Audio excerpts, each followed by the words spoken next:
To change the photo, make sure the image itself is selected. Click on the image once, then click again to ensure it's selected.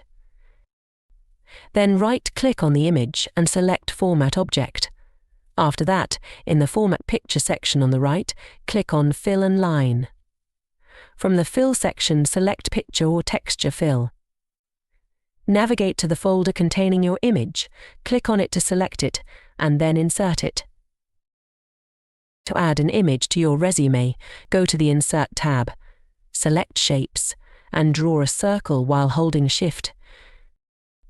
Then go to the Shape Format tab, click Shape Fill and select Picture to choose your image.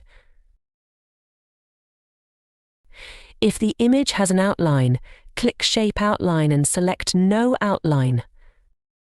Now you can resize the image by dragging its corners and move it to a new position.